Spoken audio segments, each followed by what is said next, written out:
Bien hallados a Sintoniza Europa. El gran imperio de Occidente, los romanos, fueron los que utilizaron el hormigón a gran escala. Así se hicieron puentes, vías y acueductos, pero también el Coliseo, el mercado de Trajano y el Panteón de Agripa. Con esta argamasa construyeron su imperio. Parece ser que la fórmula la aprendieron de los nabateos.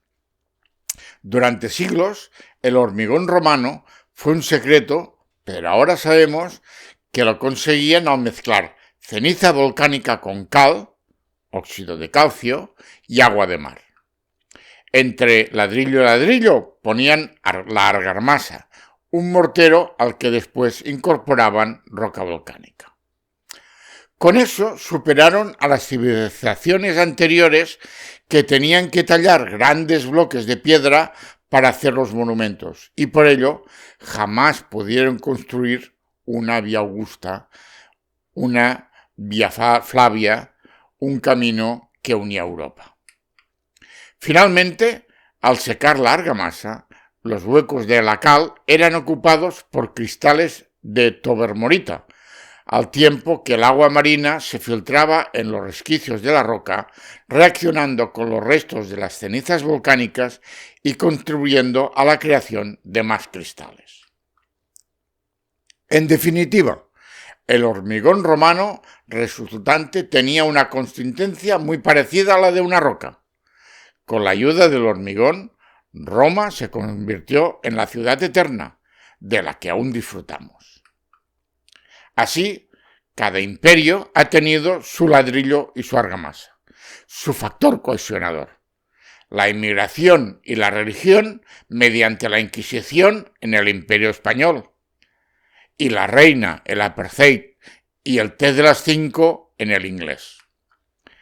El de nuestros amigos americanos, el ladrillo ha sido el ascensor social y la argamasa esa libertad ayusina que aún cada día nos ponen delante de los ojos los medios de comunicación social, escondiendo, eso sí, los millones de pobres y desarrapados que viven en sus calles y la vulneración sistemática de los derechos humanos.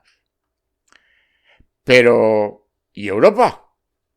Porque la Unión Europea tiene vocación de imperio, lo hemos dicho, por activa y por pasiva. Después de la derrota de las pretensiones nacionales imperiales en las dos guerras mundiales y una descolonización posterior, Europa se ha tenido que reinventar. Ha apostado para ser una potencia mundial, no en una parte, en un estado conquistador, sino en el conjunto de los europeos, yendo más allá de los estados-nación. En pocos años se ha pasado de la devastación a ser, según palabras de Giancarlo Fini, un gigante económico, un enano político y un gusano militar.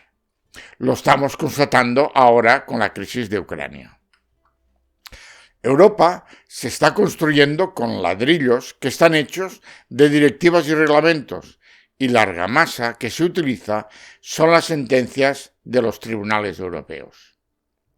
Sorprendentemente, es la primera vez que un imperio apuesta por el aburrimiento para consolidarse, y los aburridos cargan con el San Benito de que nunca llevarán a cabo acciones gloriosas, ni serán empujados a descubrir continentes, invadir países o tirar la bomba atómica contra otros semejantes. Eso es lo que añoran las clases privilegiadas que viven de glorias pasadas y líderes carismáticos. La normativa europea, mercaderes y ciudadanos, todos ellos la perciben como un avance, es decir, tenemos ladrillos sólidos. Pero la argamasa que produce el Tribunal de Justicia de la Unión Europea parece que es aún de mayor calidad, y el conjunto de ambos puede durar 1000 años.